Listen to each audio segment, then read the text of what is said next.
कहानी की शुरुआत में हम एक टीचर को देखते हैं जो रशिया में रहती है और वहाँ की एक यूनिवर्सिटी में पढ़ाती है। वो एक टीचर को पसंद करती थी जो एस्ट्रोफिजिसिस्ट है, यानी कि आसमान के बारे में रिसर्च करने वाला, जैसे स्टार्स, प्लैनेट, सितारे वगैरह। और क्योंकि वो टीचर भी उसे पसंद करता था, इसलिए जल्द दोनों शादी कर ली थी। कुछ महीनों बाद वो प्रेग्नेंट हो गई, यानी उनका बच्चा पैदा होने वाला था। और ये दोनों अपने बच्चे की दुनिया में आने की वजह से बहुत खुश थे। उसका हस्बैंड कहता है कि जब हमारा बच्चा पैदा हो जाएगा तो मैं उसका नाम जुपिटर रखूंगा, जो एक प्लैनेट का नाम भी है, क्योंकि एस्ट्रोफिजिसिस्ट होने की वजह से उसे नाम काफी पसंद था। पर उसकी वाइफ को ये नाम पसंद नहीं आया, इसीलिए वो मना कर देती है, जिस बात को लेकर उनकी बहस हो गई। जिस दौरान कुछ लुटेरे उनके घर में घुस गए और घर का सारा सामान लूटने लगते हैं। वो काफी सारे लुटेरे थे। उनमें से एक लुटेरा उसके हस्बैंड का टेलीस्कोप उठा लेता है, यानी कि दूरबीन जैसी मशीन, जिसकी मदद से ही वो आसमान में देखता था। और क्योंकि ये उसने अपनी मेहनत की कमाई से बनाया था, तो ये उसे बहुत प्यारा था। इसलिए वो उस लुटेरे को कहता है कि प्लीज तुम इसे मत ले जाओ। लेकिन चोर ने उसकी बात नहीं मानी, बल्कि वो उसे शूट कर देता है। और क्योंकि गोली बहुत पास से लगी थी, इसीलिए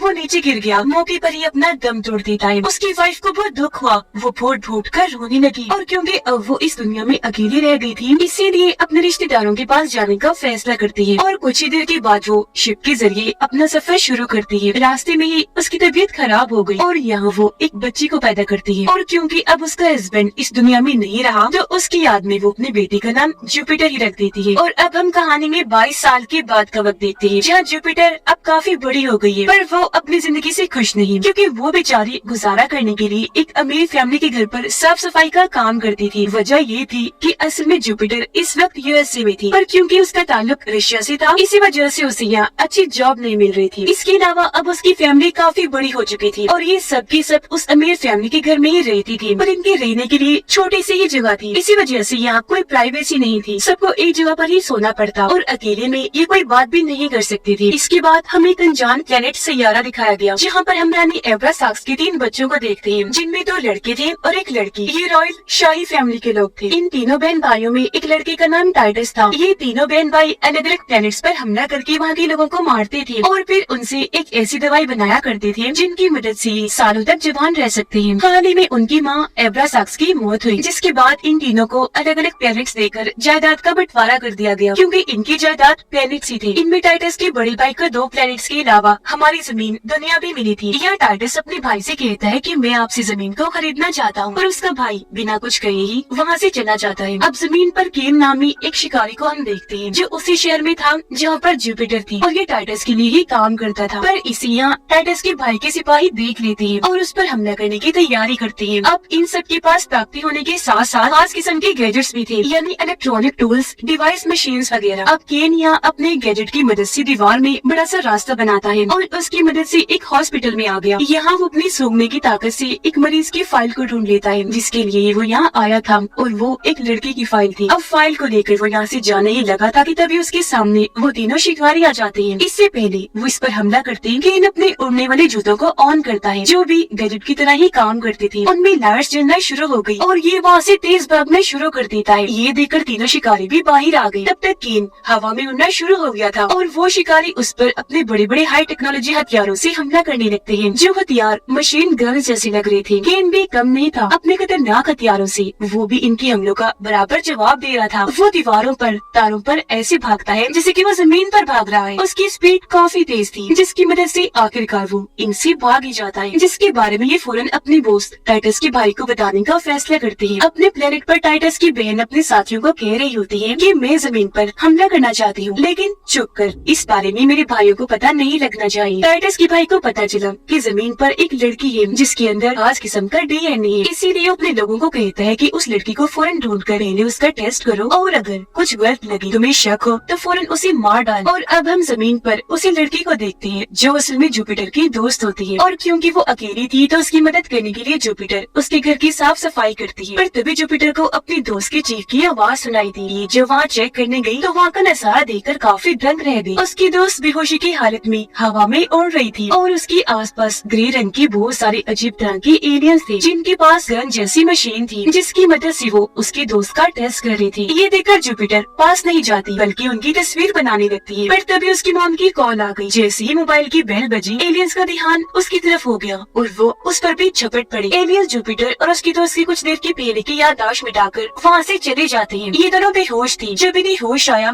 तो इन्हें कुछ भी याद नहीं आ रहा था कि क्या हुआ। इन्हें बस अजीब लग रहा था। रात को जब जुपिटर अपनी फैमिली के साथ बैठकर खाना खा रही थी तो वो अपने एक कजन से कुछ पैसे उधार मांगती है, क्योंकि उसे भी अपने डैड जैसा बनना था और उनकी ही तरह आसमान पर रिसर्च करनी थी, जिसके लिए जाहिर है उसे टेलीस्कोप चाहिए था। पर उसका कजन ये कहकर मना कर देता है कि तुम कोई अच्छी सी जॉब कर लो और खुद पैसे कमाओ। इस बात से जुपिटर को बुरा लगा। वो जब अकेली थी तो उसका दूसरा कजन आकर कहता है कि अगर तुम मेरे साथ काम में मदद करवा दिया करोगी तो मैं तुम्हें कुछ पैसे दे दिया करूंगा ताकि तुम टेलीस्कोप खरीद सको। जो सुनकर वो मान गई, साथ में काफी खुश भी हो जाती है। अगले दिन जुपिटर अपनी दोस्त बनकर हॉस्पिटल में गई। वो अपने फोन में एलियंस की तस्वीर देखती है, जो हालांकि उसने खुद ही बनाई थी, पर क्योंकि एलियंस ने याददाश्त को मिटा दिया था तो उसे कुछ याद नहीं आ रहा था। लेकिन इससे पहले वो कुछ समझ पाती, यह डॉक्टर आ गया जो उसे सर्जरी के लिए बुलाने आया था। पर जैसे उसे बेड पर लिटाया गया वो हवा में उड़ने लगी। असल में ये डॉक्टर्स नहीं थे बल्कि एलियंस थे, जो डॉक्टर्स का रूप लेकर अब उसके डीएनए को चेक करने आए थे। उन्हें यहाँ गड़बड़ लगी, इसलिए वो उसे मारने की कोशिश करने लगे। लेकिन तभी यहाँ भागता हुआ केन आ जाता है और वो अपनी गन से इनको शूट करने लगता है। उसने एक बार में कई सारे शूट्स किए, जिससे कुछ एलियंस की तो वही मौत हो जाती है। उड़ने वाले एलियंस उड़ते हुए दीवारों पर जाकर बैठ गए, जिन्हें भी केन मार गिराता है। तब तक जुपिटर भी नीचे आने लगी, पर उसके गिरने से पहले ही केन उसे गोद में लेकर बचा लेता है और यहाँ से भाग गया। अब शिप में टाइटस को ये खबर मिली कि केन ने आखिर उस लड़की को ढूंढ लिया है जिसके अंदर वो खास किस्म का डीएनए है, जो और कोई नहीं बल्कि जुपिटर थी। क्योंकि वो खास डीएनए उसका था, न कि उसकी दोस्त का। इसलिए अब टाइटस अपनी एक शिप भेजता है उन्हें यहाँ लाने के लिए। टाइटस के भाई को भी पता चल गया कि केन उस लड़की को लेकर वहाँ से भाग चुका है, जो सुनकर उसे बहुत गुस्सा आया। इसीलिए वो अपने साथियों पर चिल्लाता है कि जाओ और उनकी तलाश करो, मुझे कैसे भी करके वो लड़की चाहिए और इसके लिए अपनी सिक्योरिटी डबल कर दो। जुपिटर को जब होश आई तो वो सामने केन को पाती है, जो उसे बताने लगा कि जमीन के अलावा दुनिया में और भी कई सारे ऐसे प्लैनेट्स हैं जहाँ जिंदगी मुमकिन है और वहाँ अलग अलग तरह के क्रिएचर्स और अलग नस्लें रहती हैं, जैसे कि एलियंस, वेयरवुल्फ वगैरह। आगे वो बताता है कि मैं भी असल में वेयरवुल्फ ही हूँ, यानी आधा इंसान और आधा भेड़िया, और मुझे खास आर्मी के लिए पैदा किया गया था। यहाँ वो अपने खास किस्म के उड़ने वाले जूते और ऐसा गैजेट दिखाता है जिसकी वजह से वो किसी भी दीवार, दरवाजे, खिड़की पर सुराख करके रास्ता बनाता है। यहाँ भी वो ऐसा करके दिखाता है। अब जुपिटर को यकीन नहीं आया, इसलिए उसने अपना हाथ अंदर करके चेक किया। जब अंदर उसका हाथ चला गया और अब केन उसे गोद में उठाकर उस रास्ते से होकर दूसरी साइड पर आ गया। तब तक टाइटस का शिप भी यहाँ आ गया था, जिसके अंदर केन जुपिटर को ले जाने लगा। पर तभी यहाँ टाइटस के भाई के भेजे हुए सिपाही आ गए, जो अब पहले से काफी ज्यादा थे और वो शिप पर हमला करके उसे तबाह बर्बाद करते हैं। शिप के टुकड़े टुकड़े हो गए। अब तभी जुपिटर यहाँ से नीचे गिरने लगी, पर केन उसे पहले ही पकड़कर हवा में उड़ने लगा और यहाँ से भागना शुरू कर देता है। लेकिन वो सिपाही उस पर भी हमला करके अंधाधुंध शूट्स उस पर करने लगते हैं, पर क्योंकि वो काफी स्पीड में था इसलिए जुपिटर को लेकर जैसे तैसे यहाँ से भाग ही जाता है। अगले दिन केन एक गाड़ी चुराता है और जुपिटर को अपने साथ अपने दोस्त के घर ले जाने लगा। रास्ते में वो केन से पूछती है कि आखिर ये लोग मेरे पीछे इस तरह क्यों पड़े हैं, मुझे क्यों मारना चाहते हैं। जिस पर केन उसे समझाता है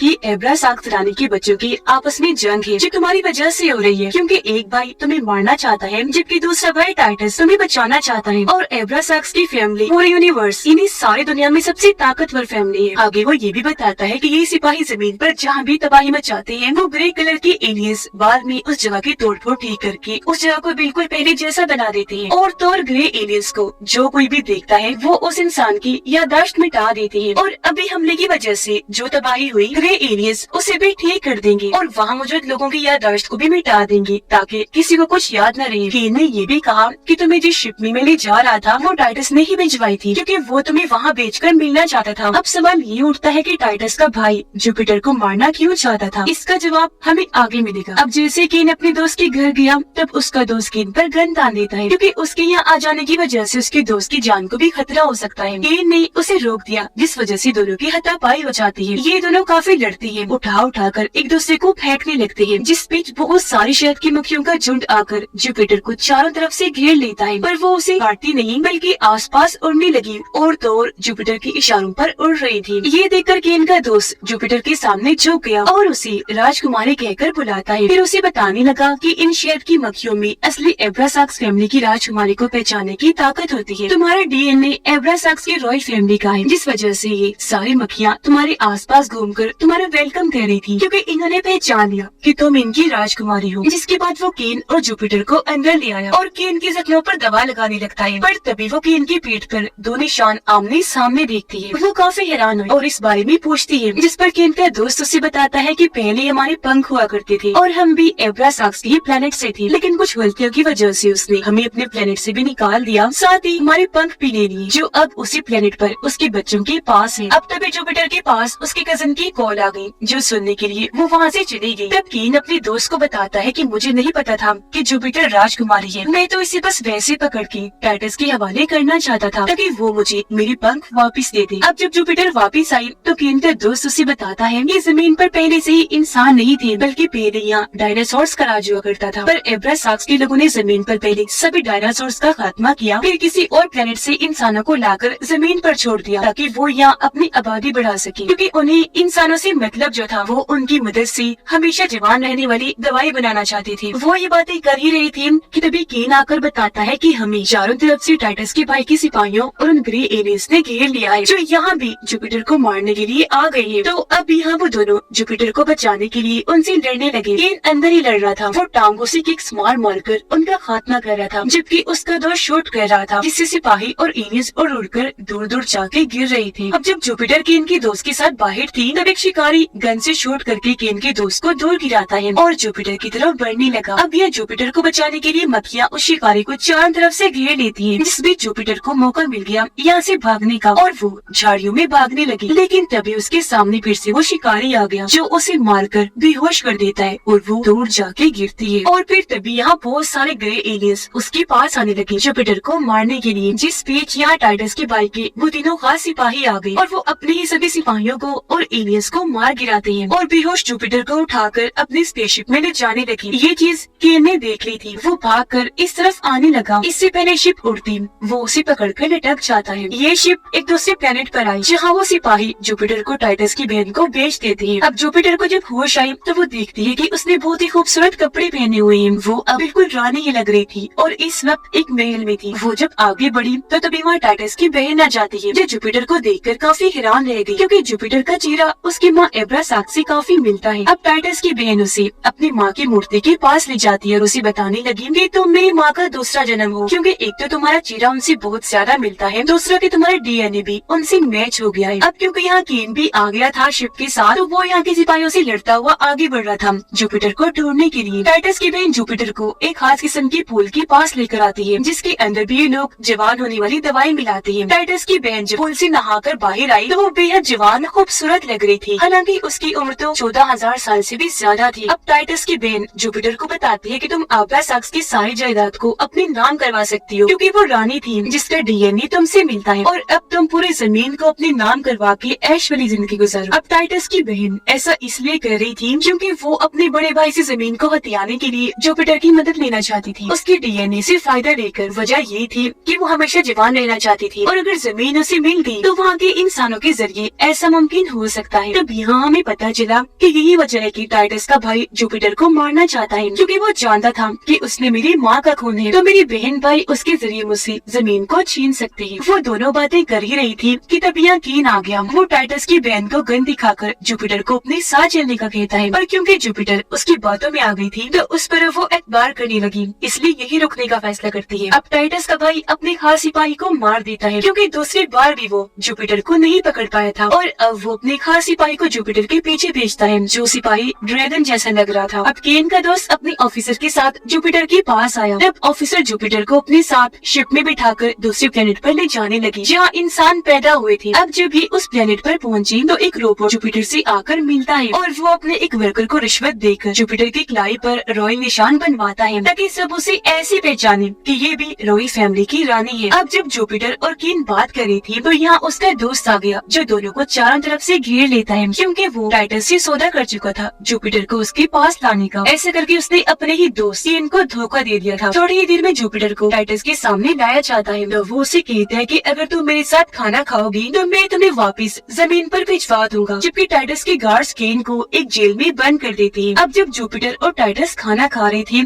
तो वो उससे केन के बारे में पूछती है कि वो कहाँ गया, जिस पर टाइटस उससे झूठ बोल देता है कि वो अपने घर जा चुका है। आगे वो जुपिटर को बताता है कि जवान होने की दवाई इंसानों को मार कर बनाई जाती है। वो फिर उसे एक जगह पर लेकर गया और वहाँ कई सारी बोतल्स दिखाकर कहता है कि वो दवा इसमें भरकर बेची जाती है। यहाँ के लोगों ने इसे बिजनेस बनाया हुआ है। मेरी माँ ने इस बिजनेस को रोकना चाहा, जिस वजह से किसी ने उन्हें मरवा दिया और अब मैं भी अपनी माँ की तरह बनकर इस बिजनेस को रोकूंगा ताकि इंसानों की जान बचा ली जाए। अब ये सुनकर जुपिटर को उस पर यकीन हो गया, पर अब वो यहाँ उसे अंगूठी दिखाकर शादी के लिए पूछता है कि क्या तुम मुझसे शादी करोगी, और अपने बहन भाइयों के खिलाफ लड़ाई करने का उससे कहता है, जिस पर अब जुपिटर को उस पर शक होने लगा। अब टाइटस केन से जाकर मिलता है, जहाँ टाइटस ने उसे बताया कि मेरा प्लान जुपिटर से शादी करने का है, जिसके बाद मैं उसे मार दूंगा ताकि उसके बाद जमीन पर कब्जा कर सकूं। फिर वो केन को कहता है कि तुमने हमें धोखा दिया है, तुम जुपिटर का साथ दे रहे थे, जो कहकर वो उसे शिप से बाहर फेंकवा देता है। लेकिन गिरने से पहले केन एक हिफाजती गिर पर टांग मारकर उसे तोड़कर अपने साथ बाहर गिरा लेता है, फिर उसकी मदद से अपनी जान भी बचा लेता है। अब तभी यहाँ टाइटस की शिप एक रास्ता बनाकर यहाँ से भाग जाती है। इतनी ही देर में ऑफिसर की शिप भी यहाँ आ गई, जो केन की जान बचा लेते हैं। अंदर आकर केन उनसे कहता है कि जुपिटर की जान को खतरा है, उसे बचा लो प्लीज। और यहाँ वो अपने दोस्त से भी मिला, उससे भी मदद मांगता है। उसका दोस्त कहता है कि मैं शर्मिंदा हूँ, माफ करना, मैंने तुम्हें धोखा दिया, मैं मजबूर था क्योंकि टाइटस ने मेरी बीमार बेटी का इलाज करवाने के लिए लालच में मुझसे वो सब करवाया। जुपिटर की फैमिली उसके लापता होने की वजह से काफी परेशान थी। जहाँ तभी टाइटस के भाई का वो खास ड्रैगन जैसा सिपाही आ जाता है और उन सबको गिरफ्तार करके अपने साथ ले जाता है। जुपिटर टाइटस को कहती है कि मैं तुमसे शादी नहीं कर रही और बताओ कि केन कहाँ है, जिस पर वो फिर से झूठ बोल देता है कि उसने हम पर हमला कर दिया था, जिस वजह से हमने उसे यहाँ से निकाल दिया, और तुम फिक्र न करो, हमारी ये शादी सिर्फ एक समझौता है जिससे हम मेरे भाई से जंग लड़ेंगे और उससे मासूम लोगों की जान बचाएंगे, और मैं वादा करता हूँ कि हमारी शादी के बाद मैं केन को भी वापस यहाँ बुलाकर नौकरी पर रख लूंगा। जो सुनकर अब वो आखिरकार शादी के लिए मान जाती है। कुछ ही घंटों में उनकी शादी का फंक्शन शुरू हो गया, पर तभी बाहर केन और उसका दोस्त आ गए, जो यहाँ हमला करके अंधाधुंध शोर्स करते हैं और टाइटस के बहुत सारे लोगों को मार गिराते हैं, जिसके बाद वो बिल्डिंग तोड़कर अंदर घुस आए और ये शादी रुकवा देते हैं। यहाँ अब केन टाइटस पर गन तान के सबको उसकी सच्चाई बताता है कि ये शादी के बाद जुपिटर को मारकर जमीन का मालिक बनना चाहता है। अब यह जुपिटर केन को कहती है कि मुझे मेरी जमीन पर ले जाओ, और अब जब वो उसके साथ जमीन पर आई तो उसे पता चला कि टाइटस के भाई के लोगों ने मेरी फैमिली पर हमला करके उन्हें अगवा कर लिया है। यहाँ एक सिपाही अभी भी था, जो उसे कहता है कि तुम्हें हमारे बॉस टाइटस के भाई से मिलने प्लेनेट जुपिटर पर जाना होगा, जिसके बदले मेरा भाई तुम्हारी फैमिली को छोड़ देगा। तो अब अपनी फैमिली के लिए वो प्लेनेट जुपिटर पर जाकर टाइटस के भाई से मिलती है, जो उसे कहता है कि अपनी सारी जायदाद मेरे हवाले कर दो। अब केन भी अकेला उस प्लेनेट जुपिटर पर आने लगा और टाइटस के भाई के लोगों को मारने लगता है। वो यहाँ इसलिए आया था क्योंकि उसे जुपिटर की फिक्र थी। जुपिटर टाइटस के भाई पर ये इल्जाम लगाती है कि तुम तो अपनी ही माँ के हथियारे हो, जो सुनकर उसे गुस्सा आ गया और वो उसे जोरदार थप्पड़ मार देता है और अपने साथियों को जुपिटर की माँ को मारने का कहता है, साथ में उसे धमकाता भी है, जिस वजह से अब जुपिटर को उसकी बात माननी ही पड़ी और वो अपनी सारी जायदाद यानी कि प्लैनेट्स उसके नाम कर देती है। जो लेती है वो अपने साथियों को हुक्म देता है कि जुपिटर को भी अब मार दो, लेकिन इससे पहले वो ऐसा करती है। यहाँ पर केन हीरो की तरह एंट्री लेता है और सबको शूट करके एक एक झटके में मार गिराता है और ऐसे उसने जुपिटर की जान बचा ली। जिसके बाद केन वहाँ के क्रिएचर से भी लड़ने लगा, जो उसके ही सिपाही थे, और मौका देकर जुपिटर अपनी फैमिली के लोगों को ऑफिसर की शिप में भेजने लगी। इस बीच पीछे से टाइटस का भाई जुपिटर पर वार करने आया, लेकिन वो उसके ही पैर पर शूट कर देती है और अब यहाँ उसका मेल टूटना शुरू हो गया। उधर केन सभी क्रिएचर्स को अपने जाल में फंसा कर मार गिराता है और जुपिटर टाइटस के भाई से लड़ती है, उसे खूब मारती है। यह धमाका हुआ, महल टूटकर गिरना शुरू हो गया। इस बीच टाइटस का भाई भी नीचे गिर गया